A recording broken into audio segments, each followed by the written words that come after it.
Today on Studio G, the benefits of getting an internship through UNLV. And also a teacher assistant who was caught abusing students at a middle school. And how the Boys and Girls Club is inspiring kids to let their creativity shine. Stay tuned. Studio G starts right now.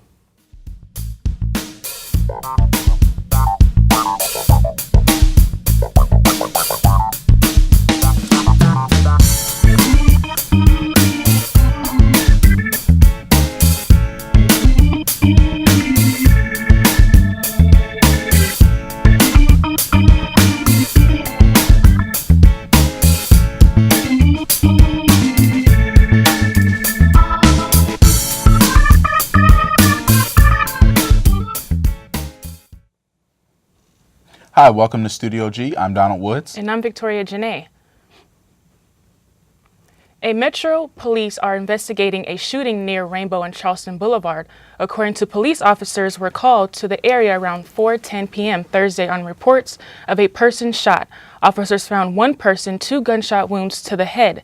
The victim was transported to University Medical Center in critical condition. Detectives with Metro Gang Unit are investigating. Police believe the shooting may be connected to an argument at a nearby convenience store. With summer approaching, internships are being offered to students. Reporter Alvin Loy finds out why they are recommended. We want students to participate in internships prior to graduation so that they have some experience in the industry with relevant experience from their major into the industry. New companies are constantly looking for interns. So this is one of our very first fairs. Yeah, and so far it's going really well. We're excited with everyone we've talked to. We're looking forward to the rest of the day. We want the students to come out and take advantage of the opportunity because there are employers here that are actively seeking them out. So they're purposely here to hire you as rebels. So that's something that we want the students to know. Even though I'm the hotel manager, I can talk with a lot of people who from the different industry, and then I can get a lot of information from them.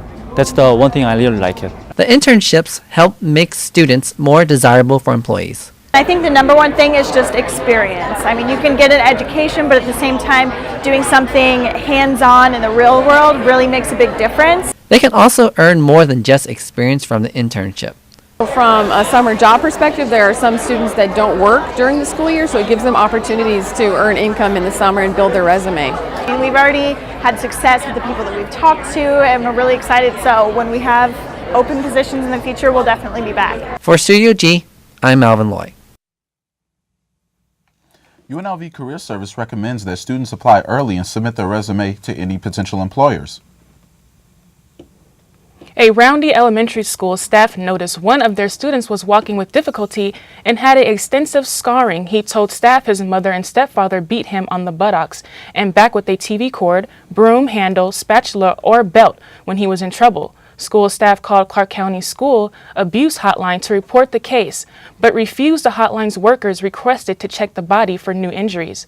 According to the county records, according to Bill Graham, senior attorney for the National Center for the Youth Law, the district's new regulations make it clear that employees have immunity for civil or criminal liability under the state law when reporting suspected child abuse in good faith, including that the reminder helps assure employees are comfortable to fully report suspicious, but what happens when the abuse is coming from inside the school itself? According to authorities, a special education teacher from Harper Archer Middle School in Georgia suspected that her assistant was secretly mistreating her students. The teacher informed school officials about the abuse, but claims they ignored her. As a result, she set up hidden cameras throughout her classroom and captured these appalling images of the abuse these kids faced. I was heartbroken. I was very heartbroken. I really just couldn't believe the school would let this go on. I want her charged. Yes, today. You know, like seriously, today. That school, that principal have failed these children. The teacher aide, Alger Coleman, repeatedly assaulted his 11-year-old autistic student. A second aide was involved in the incident, but while Coleman was arrested, the woman resigned and remains an employee within the school district. According to the investigators, the boy was choked and beaten. School officials refused to comment about the incident. The parents of the victim plan to file a lawsuit against the school district for ignoring the claims of the special education teacher. She asked to remain anonymous. A similar case of student abuse has also happened here in Las Vegas. Earlier in the month, a teacher aide from Variety High School was arrested after being caught on camera abusing her special needs children. However, the family of the victim in Georgia hoped to fight the system and bring justice to the child's abuser. While one is in custody, the second one remains free. The school year is finally coming to an end. Some school-age kids will be hanging out at home. Some are gearing up for the summer of their lives. Reporter Zach Fuentes has more. There's always a party going on here in Las Vegas. The party happening right behind these doors isn't anywhere close to the Strip. Let's take a look. This club is really bouncing.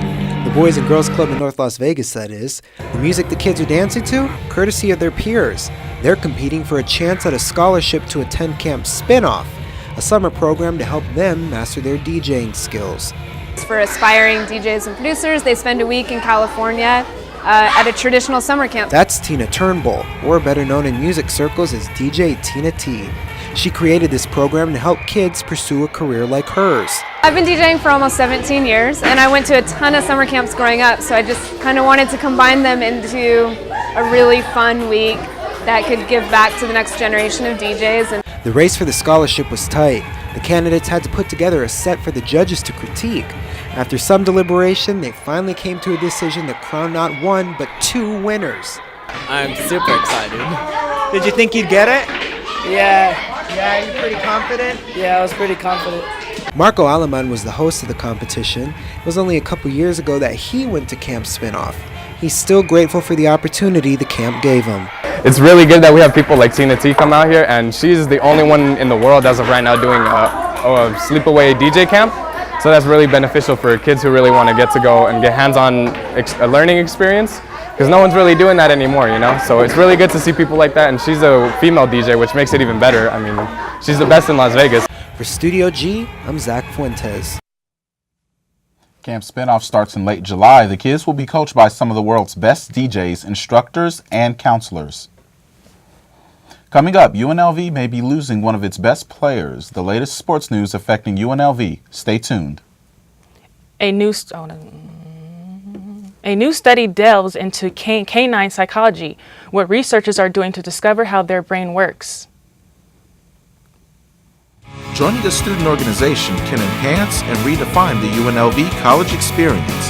UNLV has over 200 registered student organizations on campus and in the Las Vegas community, encompassing a variety of interests, activities, and beliefs among the student body.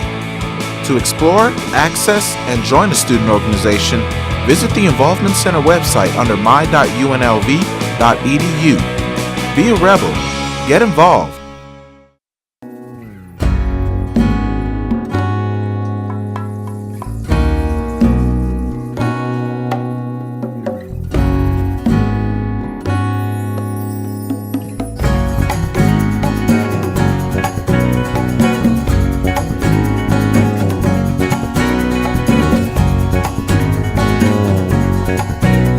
NSPCA, where no animal has an expiration date.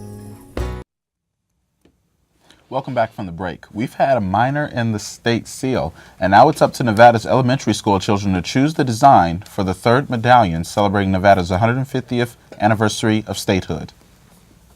Students are being asked to choose an individual element or combined group of elements that they would like to see represented on the third medallion. The actual design will then be developed from the element or group of 3 elements receiving the most votes. Each tally sheet received by the Lieutenant Governor's office will be entered in a drawing. The winning class will receive a copper medallion stamped with the winning design for each student and teacher in the class. Individual elements include Bighorn Sheep, Hoover Dam, Liberty Bell, First Slot Machine, and Lake Tahoe. But students better vote fast. The deadline to participate is Wednesday. Dogs are now going to college. Yale researchers are conducting a new study involving our furry friends. Reporter Valerie Mercenier has the story. Now. Have you ever wondered what goes through a dog's mind? Yale University has opened up a canine cognition center to study how dogs think. Look at the tree. These are critters who live in our houses. They grew up with us. We're constantly wondering what they're thinking about and how they make sense of things. this is a real scientific way that we can answer those questions.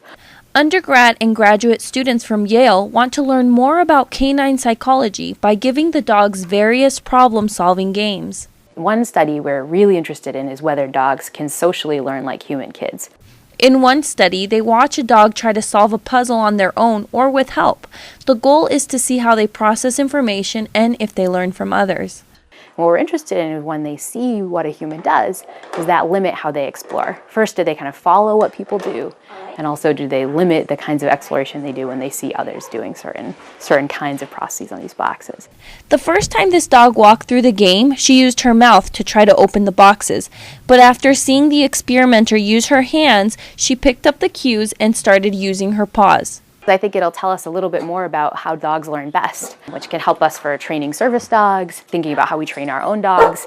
I think just kind of thinking about this big question of what makes us special. For Studio G, I'm Valerie Mercenier. So far, researchers have tested 60 dogs, and they hope to publish their findings in a scientific journals once they conduct enough studies. So tell me something. Have you been following the sports lately? Lately, UNLV has been popping up in the news lately. Yeah, I haven't been following it, but what's going on? Let me know. Oh, well, believe it or not, we have our own Studio G anchor here to tell us what's happening in the world of sports with Troy Fosgate.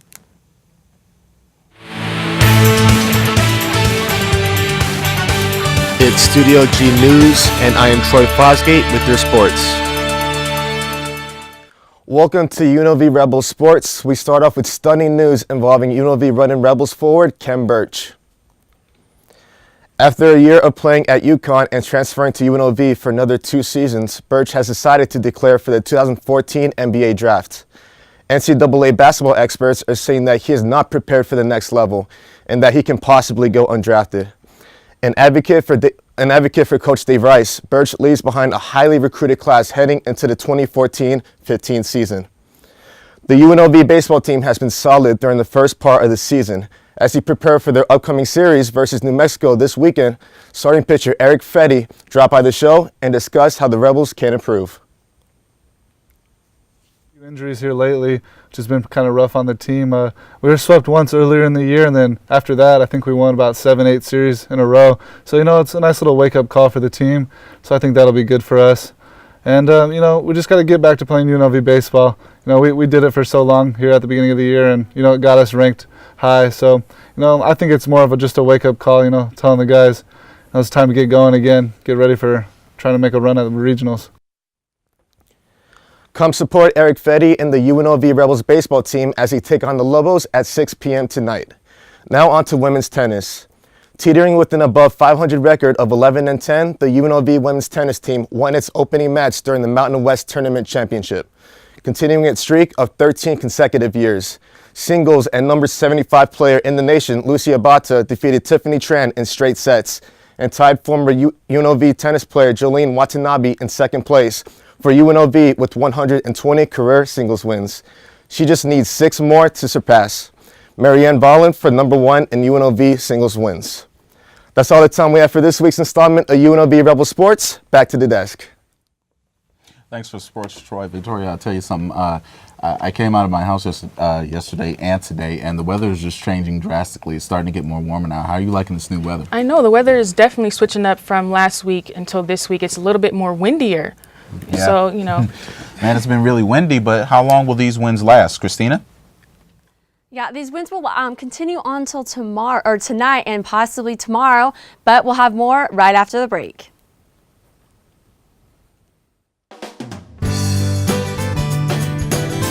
Your community's farmers market. Welcoming, lively, friendly. A place where neighbors and friends come together to celebrate their community. With over 50 vendors, organic, sustainable, fresh produce are available just for you. Support and buy local at Fresh 52.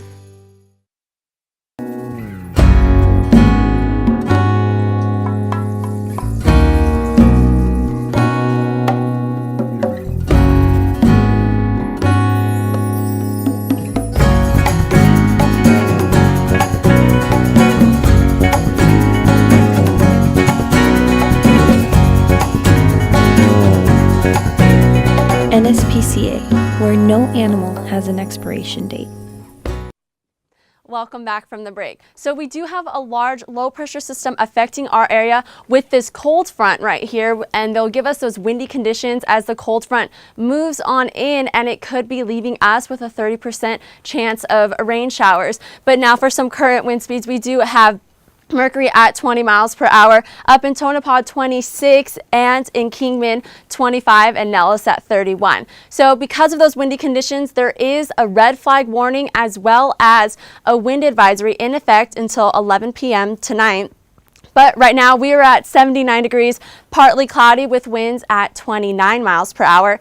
Mount Charleston will have a high of 54, a low of 30 with a 60% chance of snow. And Lake Mead will have a high of 86, a low of 63 with a 30% chance of rain showers. For some temperatures around the valley, we have downtown at 78, the Strip at 79, Summerlin at 78, Green Valley at 81, and Henderson at 81 degrees. The rest of your day will look like this. 3 p.m. we'll have winds 20 to 30 miles per hour and be at 82 degrees. 6 p.m. will drop down to 78 and have winds 20 to 25 miles per hour. And at 9 p.m. we'll drop down to 73 degrees and our winds will drop down a little bit to 20 to 25. So allergy alert, it is at high because of those gusty winds, but on Saturday it should drop down to medium and then go back up a little bit. For the UV index, it is very high once again, and because a high pressure system will be building up, it should stay high for the next few days. The rest of your week will look like this. Saturday will be breezy with a 30% chance of rain. Sunday will be partly cloudy. Monday will start warming up and have clear skies and hopefully be back in the high 80s. So usually I show a video from somewhere else, but because we've been having these windy conditions, I had a couple people get videos of the strong winds here on campus. And once again, the wind should calm down to 13 to 20 miles per hour for Saturday. But do you guys like doing anything this weekend outside? I'm actually going to be going to the pools this weekend, so I'll definitely have to wear a hat, maybe bring a light coat. Yeah, well, the winds and actually the rain should probably be from early morning, so like 3 a.m. to 9 a.m. So hopefully the rest of Saturday will be nice, but there is that chance of shower activity. No, I don't have a problem with a little bit of rain. I know some people do like the rain. I mean, it's a blessing, and some people don't like it, so it's whatever floats their boat on that one. A little bit of it is cool from time to time. Coming up after the break, Nicole Reynolds sits down with Beach Bash fashion executive Angel Escamilla. We are volunteers of Girl Scouts of Southern Nevada.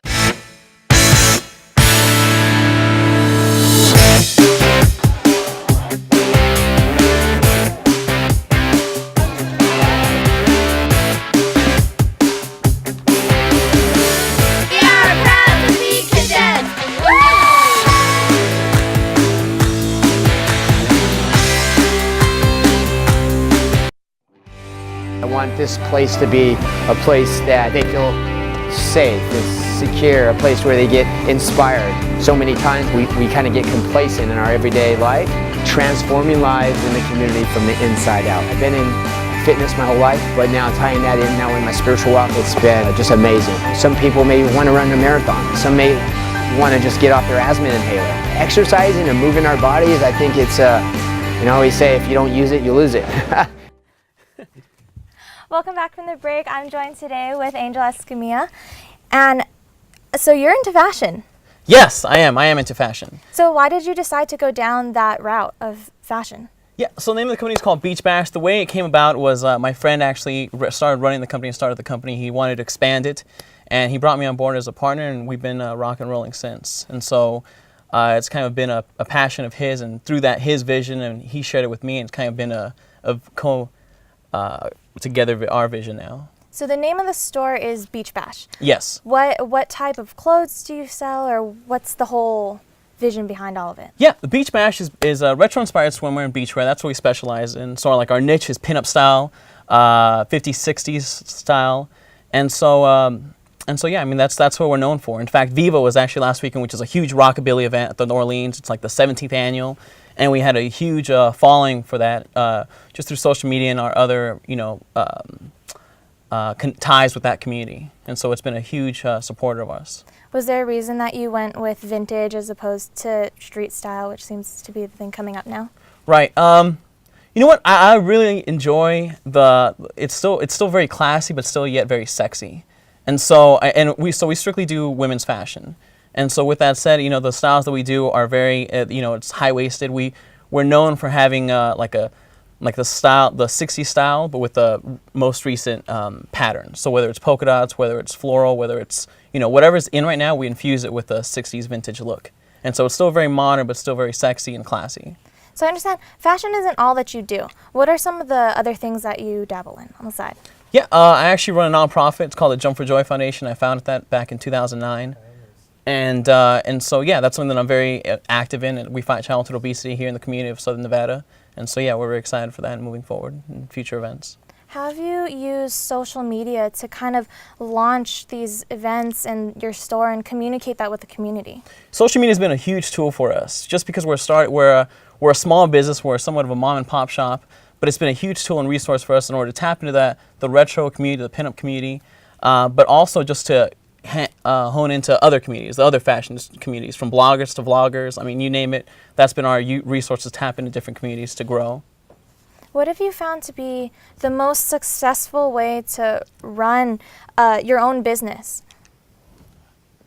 What do you mean exactly? Like you're in one of the most competitive fields, especially with fashion. Right. Have you found, or what have you found to be the most successful way to run that? I mean, just being in communication with not only your team, but also like what else is going on out there. So we have a lot of people that we work with that are in the community that are always looking for different things as far as fashion goes, and they tell us, listen, Angel, this is what's going on. This is what's hot. This is going to be the next trend. This is going to be this. So through those, we use those their input, their opinions to data to see what's going to be for the coming up in the next collection. And so that's been a huge resource as far as knowing your community, talking to the community, and distributing amongst your team.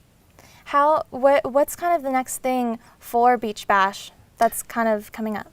Well, I mean, the newest thing was we just opened up our first store. We opened up about a month ago our store, our Beach Bash brick and mortar at the Forum Shops inside Caesar's Palace. And so we've been really excited with that success and moving and growing that. And I mean, yeah, the vision is to continue to grow that and originally do, you know, maybe franchise opportunities with those stores and making it a huge vision. So one more time, for people who are ready to get summer ready or vintage ready, where can they find you? They can find us at, well, first off, our website, beachbashfashion.com, or they can visit us locally here at our store inside the Forum Shops at Caesar's Palace. Well, thank you so much for joining us today. I'm Nicole Reynolds, and this is Angel Escamilla. Thank you. We'll be right back after this break. Collegiate DECA promotes personal and professional development through competitive events, community involvement, and leadership development. I joined DECA because I wanted to get out of my comfort zone. So I got to meet people, network, and definitely work on my public speaking. To join DECA, it's a very simple process. You have to pay a $25 membership fee. You can either come to our next meeting, our website, which is unlvdeca.co.vu. We're open to all majors who are interested in business, finance, or hospitality-related fields.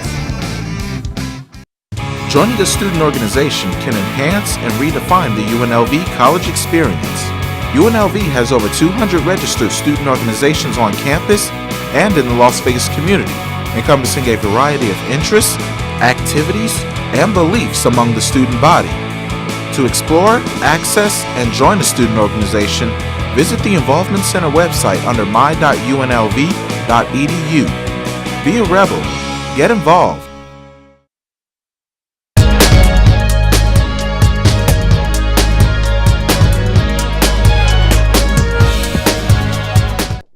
Good afternoon, Las Vegas. I'm Kyle King with your entertainment news. I want to discuss a topic that I discussed about weeks ago. The fans are all wondering on what's going to happen to Chris Brown about his ongoing assault case that resumes next Wednesday. Things aren't looking good for Chris Brown. Some people are on his side, and some people think that he needs to learn his lesson. An update on Chris Brown's assault trial. Chris Brown's assault trial has been delayed, but now the actual trial takes place on Wednesday, and the fans are becoming very, very anxious.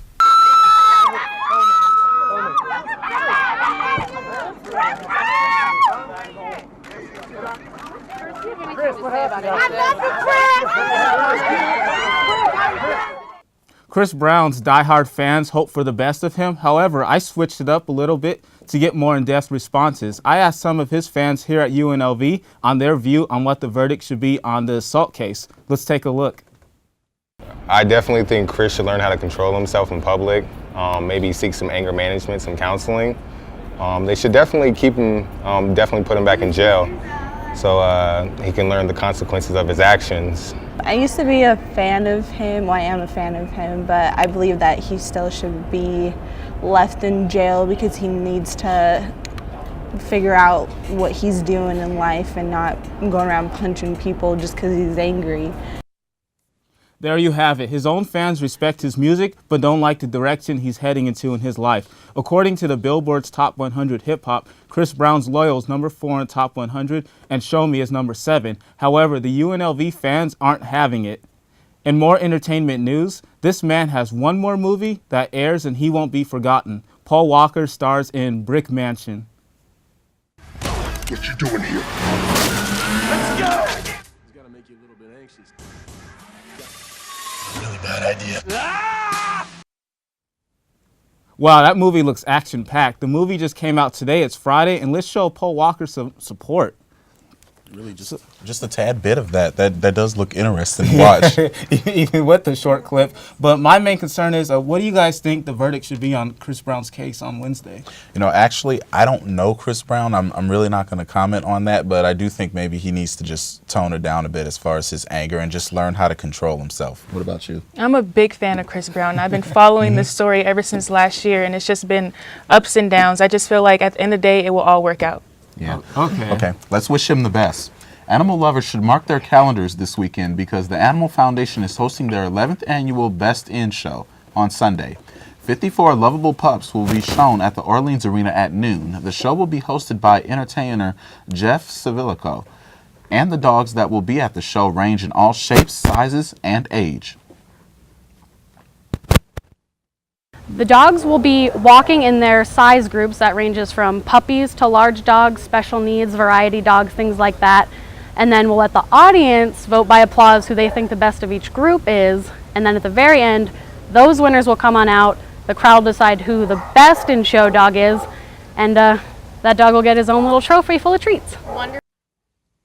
In honor of the shelter's annual Best In show, the Animal Foundation is offering 50% off adoption fees for any pet waiting for a forever home this weekend. All of the proceeds raised at the Best In show will be donated back to the Animal Foundation to help fund repairs, food, and supplies. For more information about this event and the shelter, you can visit the Animal Foundation's website at animalfoundation.com. That's all the news we have for you today. I'm Donald Woods. And I'm Victoria Janae for another edition of Studio G. Have a good weekend, Las Vegas.